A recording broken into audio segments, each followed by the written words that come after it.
विद्यार्थियों, आज सबसे पहले देश के प्रख्यात संगीतज्ञ रहे स्वर्गीय पंडित विष्णु नारायण भारती के बारे में मैं आपको बताऊंगा, क्योंकि देश में सबसे पहले भातखंडे जी ने सामूहिक शिक्षा का कॉन्सेप्ट दिया।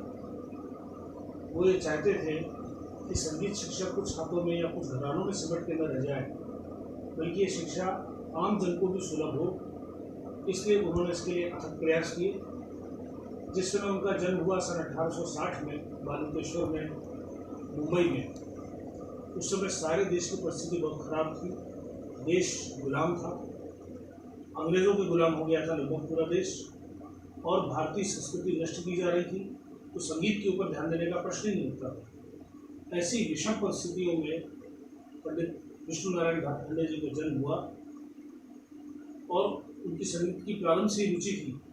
तो वे जब समाज में निकले, पढ़ाई लिखाई उनकी वकालत तक कराई गई, लेकिन जब वो समाज में निकले तो उन्होंने देखा कि संगीत की दशा और दिशा दोनों ही बहुत खराब थी। तो उन्हें लगा कि इस दिशा में कुछ काम करने की ज़रूरत है, ताकि अपने परंपरागत हमारी जो विधाएँ हैं, हमारी जो कलाएँ हैं, वो अक्षुण्ण रह सकें और वो काल कलवित न हो जाए।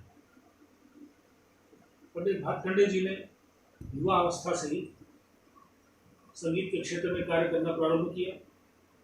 उनका मूल कार्य क्षेत्र शुरुआत में तो मुंबई था, लेकिन बाद में उन्होंने देश में अनेक स्थानों की यात्राएं की, उत्तर भारत से लेकर दक्षिण भारत तक की यात्राएं की, तमाम राजे रजवाड़ों से मिले, अनेक कलाकारों से परिचय किया, उनकी बंदिशें इकट्ठा की और बहुत सी ऐसी चीज़ें इकट्ठा की जो केवल घरानेदार शिष्य को ही प्राप्त हो पाती थी। उसके आधार पर उन्होंने बहुत सी पुस्तकों की रचना की, जिनको हम क्रमिक पुस्तक मालिका के नाम से जानते हैं। इन बंदिशों का संकलन किया और उन्होंने 4 ऐसे सिद्धांत प्रतिपादित किए कि जो शास्त्रीय संगीत को सीखने के लिए विद्यार्थी आए, वो पहले 40 सिद्धांतों को समझे, तो उसे पता पड़ेगा कि शास्त्रीय संगीत को किस प्रकार से आत्मसात किया जा सकता है। इसके लिए उन्होंने अपने स्वयं के शिष्य आचार्य श्री कृष्ण रतनजगर जी को सिखाया तो ही, लेकिन उन्हें उस्ताद फैयज खान साहब के पास एक महफिली तालीम लेने के लिए भी भेजा। उनका उद्देश्य यही था कि संगीत जो जिस दुरावस्था में पहुंच गया है, उससे उसे ऊपर निकाला जाए, चंद लोगों के हाथ से निकाल के जनता तक वो संगीत पहुंचे, जनता उसका रसास्वादन भी कर सके, उसका आनंद उठा सके और अपनी कला का संवर्धन भी कर सके।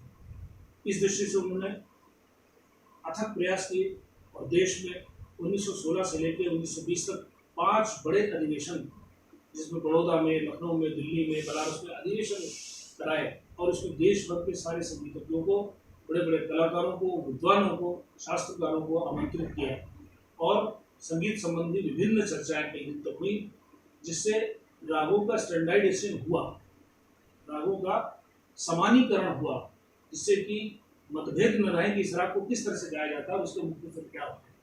इसी क्रम को आगे बढ़ाते हुए उन्होंने विद्यालय खोलने की कल्पना शुरू की, ताकि विद्यार्थियों को सामूहिक शिक्षा मिल सके। और उनका पहला प्रयास 1916 में सफल हुआ, जब सिंधिया महाराज के कहने से, इनकी मदद से ग्वालियर में सर्वप्रथम माधव संगीत महाविद्यालय की स्थापना हुई। इसके साथ ही उससे पूर्व ही उन्होंने बड़ौदा नरेश सयाजीराव गायकवाड़ द्वारा खोले गए एक स्कूल का पूरा जीर्णोद्धार किया, जहाँ पर मौना बख्श जी टीचर हुआ करते थे, और उस कॉलेज को रिफॉर्म किया, उसे एक परिपाटी दी, उसे परीक्षा किस प्रकार से संगीत की कराई जानी चाहिए इसका कॉन्सेप्ट बताया, और परीक्षा का फॉर्मेट सारे विश्वविद्यालयों में उसी प्रकार का लागू है। इस प्रकार पंडित विष्णु नारायण भातखंडे ने इस देश के लिए संगीत के उत्थान के लिए अथक प्रयास किए और उन्होंने इसी क्रम में लखनऊ का सुप्रसिद्ध भातखंडे संगीत महाविद्यालय स्थापित किया, जो पिछले 20 वर्षों से विश्वविद्यालय का रूप ले चुका है। इतना ही नहीं, भातखंडे जी ने व्यक्तिगत स्तर पर विभिन्न विश्वविद्यालयों में जाके लोगों को मोटिवेट किया कि संगीत शिक्षा को अन्य शिक्षा की भांति ही लाया जाए, और इसी प्रकार 1955 में उनसे प्रेरणा लेते हुए BHU में सर्वप्रथम क्लासेस शुरू की गई, जिसके विभागाध्यक्ष पंडित ओंकारनाथ ठाकुर हुए। इस संबंध में इनके कार्यों को हम अगले कक्षा में जानें।